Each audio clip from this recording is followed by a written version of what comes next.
또다시 시장을 흔들고 있는 관세 이슈. 이 알트코인들이 폭락하며 시장이 공포에 휩싸이고야 말았습니다. 여러분들 지금부터 시장 많이 어렵습니다. 정신 똑바로 차립시다.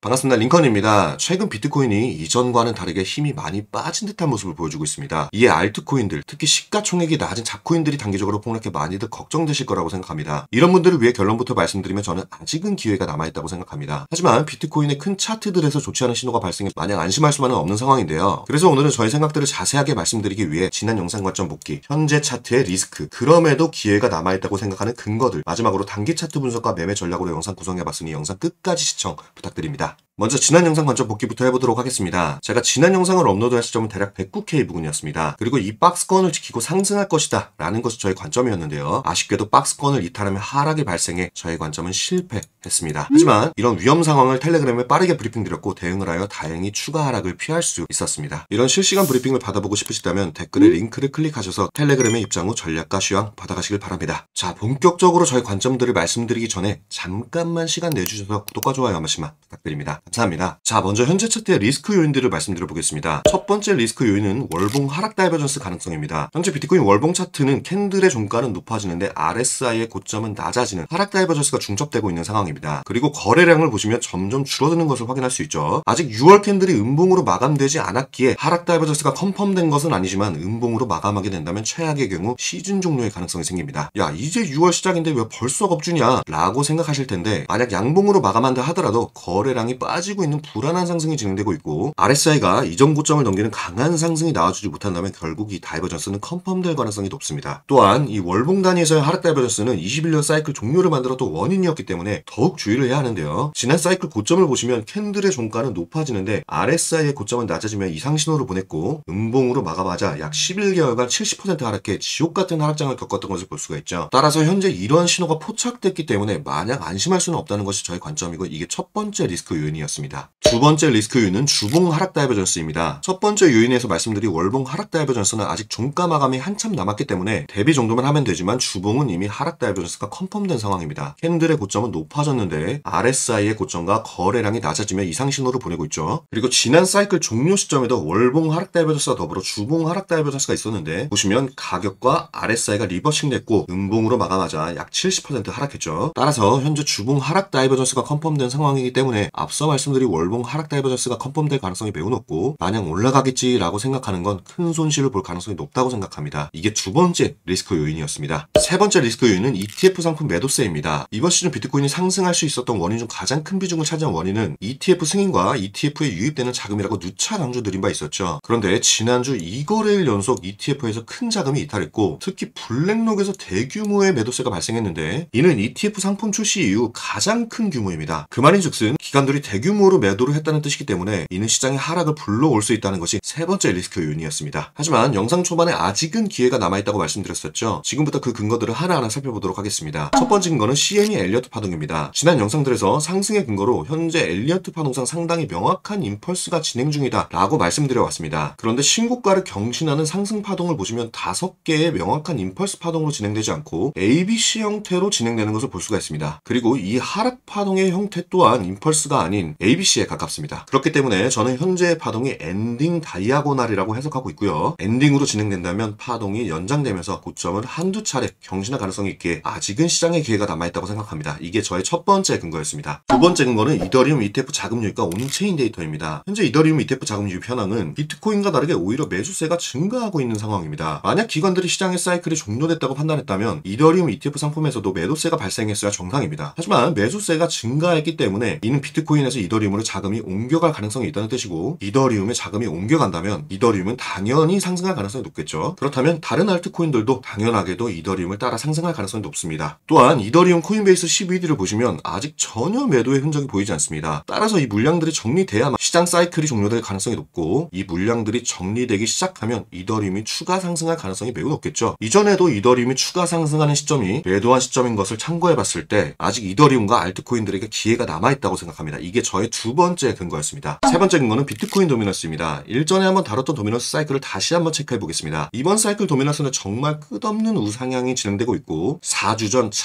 잠깐 도미넌스가 하락 추세로 전환되는 듯 했으나 다시 반등을 하고 있는 상황이죠. 하지만 여전히 64%에서 65% 저항은 돌파하지 못하고 있습니다. 저는 여전히 생각이 같습니다. 항상 암호화폐 시장은 도미넌스가 큰 폭의 하락이 진행된 후에 사이클이 종료됐기 때문에 현 구간에서 저항을 받을 가능성이 매우 높다고 생각합니다. 또한 두 번째 근거에서 말씀드린 이더리움 ETF 상품 수요 증가와 이더리움 CVD와 연계해서 비트코인 도미넌스 차트를 봤을 때 비트코인 도미넌스가 하락한다고 보는 것이 합리적이겠죠. 따라서 앞전 두 가지 근거와 도미넌스를 종합해 봤을 때 아직 시장은 기회가 남아있다고 생각합니다. 이게 저의 마지막 근거였습니다. 자, 시장의 마지막 기회가 주어지려면 어디를 지켜야 하며 어디를 돌파해야 하는지 단기 차트를 보고 매매 전략을 말씀드려보도록 하겠습니다. 보고 계신 차트는 비트코인 4시간봉 차트이고요. 현재 비트코인은 고점과 저점이 모두 낮아지는 순조로운 하락이 진행되다 저점과 고점을 높이는 단기 반등 추세가 진행되고 있죠. 하지만 너무나도 작은 폭의 반등이고 아직 이전 횡보 구간 안으로 회귀하지 못했기 때문에 최소 이 박스권 하단부 106.4K에서 107K를 돌파해줘야 합니다. 이 경우 추세의 정상화를 얘기해 볼 수 있지만 돌파하지 못할 경우 첫 번째 하락 파동의 1.618 확장 구간 102K 인근까지 하락할 가능성이 높고 해당 구간은 이전에도 수도 없이 지지해낸 구간이기에 아주 중요한 구간입니다. 그렇기 때문에 시장이 마지막 기회를 부여받기 위한 마지노선으로 설정해야 하며 이 구간에서는 현재 하락 추세가 종결될 가능성이 있는 구간이라고 생각합니다. 따라서 저는 107K를 돌파하거나 102K에 도달하는 시점에 롱 포지션을 도전할 계획이며 102K를 이탈 시 잠시 관망하며 시장 상황을 지켜볼 계획입니다. 신속한 후속 브리핑은 텔레그램에 브리핑 드릴 테니 제 텔레그램에 입장하셔서 전략과 시황 받아가시길 바랍니다. 자, 차트의 위험 신호는 있지만 아직 상승 가능성 또한 남아있는 상황입니다. 그렇기 때문에 너무 걱정만 하지 마시고 차분하고 냉정히 시장을 보자라는 말씀을 드리면서 영상 마치도록 하겠습니다. 시청 감사합니다.